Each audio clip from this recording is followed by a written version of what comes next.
तिवारी जी, सवाल आपसे पूछना इसलिए था कि आप राजनीतिक विशेषज्ञ हैं। किसी दल से मैं सवाल नहीं पूछता हूं या किसी पार्टी की तरफ से नहीं पूछता हूं। अगर किसी राज्य में अगर 50 सीट है सांसद की, 40 सीट है या 100 सीट है, अगर 100 में 90 सीट या 100 में 99 सीट किसी एक दल का है और फिर से चुनाव आ गया है और चुनाव में सभी पार्टी अपने दमखम को दिखा रही है, लेकिन प्रेजेंट जो पहले जो 100 में 99 जो जीत कर आए हैं या 50 में 40 जीत कर आए हैं, तो जो जीते हुए कैंडिडेट हैं, जो जीते हुए पार्टी के लोग हैं, मैं किसी पार्टी का नाम नहीं लेता हूं, तो उनको भी उतना मेहनत क्यों करना पड़ता है? अगर वो जीत कर आए और जनता के लिए काम करते हैं तो शायद उनको कहीं वोट नहीं मांगना पड़े। लेकिन अभी का जो माहौल चल रहा है, चाहे इसके पहले भी इलेक्शन का, तो इस माहौल में दोनों ही पार्टी आमने सामने, तीनों पार्टी आमने सामने, ये लोग जनता से अपनी वोट लेने के लिए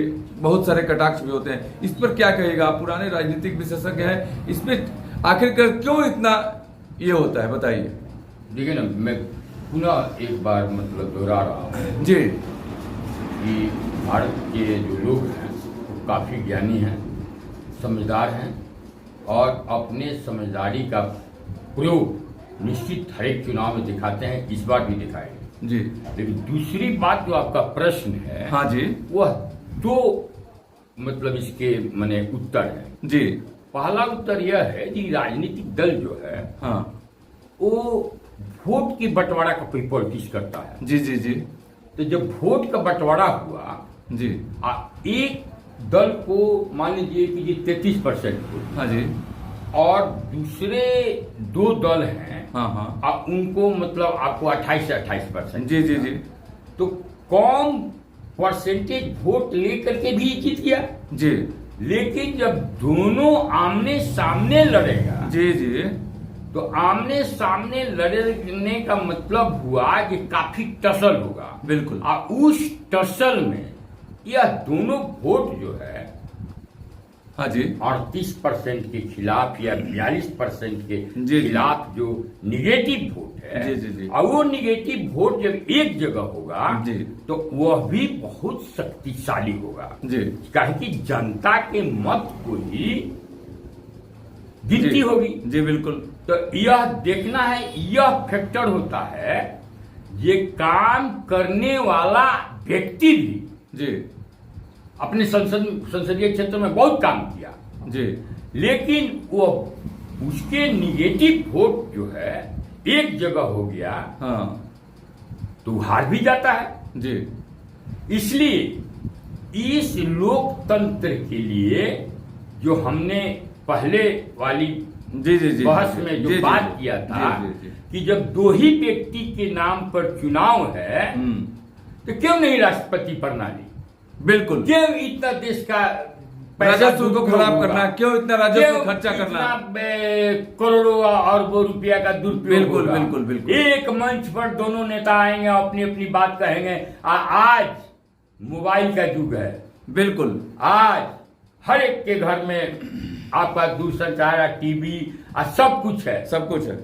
तो जब सब कुछ है और ये भी सही है कि किसी के मांगने से वोट मिलने वाला नहीं है। हाँ जी। सब लोग तैयार है वोट देने के लिए। हाँ, एक सुबह में ही जा करके लाइन में लोग लग जाएंगे, अपना अपना वोट देंगे। बिल्कुल। इसलिए मैं तो उन लोगों को आग्रह कर रहा हूं जिनको नहा धोआ करके तैयार होकर के जाना पड़ता है जी, उन लोगों को मैं कह रहा हूं कि एक रोज के लिए, जैसे आप पर्व के लिए पैदल ही चले जाते हैं बूथ पर, जी बिल्कुल, ठीक उसी प्रकार से अपने मत का प्रयोग करने के लिए गाड़ी का इंतजार मत कीजिए, जाइए और लाइन में लगिए और वोट दीजिए।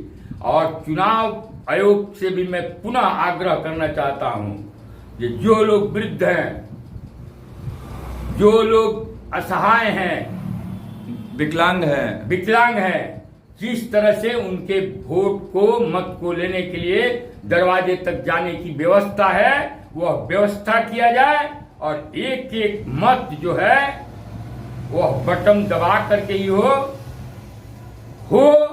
और देश का निर्णय सही हो, यह हम कहना चाहते हैं। बिल्कुल, जितने भी दर्शक हैं उनसे ये आग्रह है कि जैसे आपके घर में छठ का पर्व होता है, नहाते हैं, धोते हैं, अच्छा कपड़ा पहनते हैं और पहनने के बाद आप घाट पे जाते हैं और बहुत ही मन लगाकर पूजा भी करते हैं और पूजा देखते भी हैं। उसी तरह ये वोट का जो महापर्व है, आप लोग उसी तरह तैयार हो जाएं और समय से अपने घर से निकलें और किसी के बहकावे में नहीं आए। आपको अगर लगता है कि ये नेता हमारे काम के हैं, अच्छा काम करते हैं, किसी जाति धर्म पर न जाए।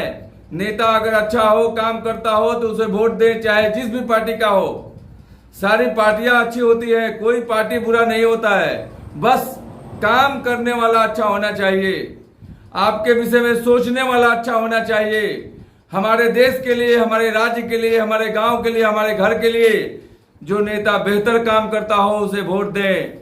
किसी के बहकावे में नहीं आए, सुबह सुबह निकलें और सुलझे हुए इंसान की तरह जाकर उसे वोट दें जो आपके देश और आपके गांव, आपके मोहल्ले के लिए काम करता हो, आपके लिए काम करता हो, सबके लिए काम करता हो। तो धन्यवाद आप सभी से, दर्शकों से, कि आप लोग बिल्कुल, कई चरण की मतदान हो चुकी है और बिहार में भी कई जगह, हिंदुस्तान में भी कई जगह हो चुकी है। आप लोग भी तैयार रहें और जैसे जैसे मतदान नजदीक आ रहा है आप लोग इसकी तैयारी करते रहें और किसी के बहकावे में नहीं आए। और रमेश जी और ओझा जी दोनों को बहुत बहुत धन्यवाद कि आप लोगों ने न्यूज बिहार में अपनी कीमती समय निकाल कर दी और लोगों को इस पर्व के विषय में समझाई। नेताओं से भी खास बातें आपने कही, देश के लिए जो आपको भी बहुत बहुत धन्यवाद कि आप हमारी बात जो है जनता के बीच में, अपने न्यूज बिहार के साथियों के बीच में रखी।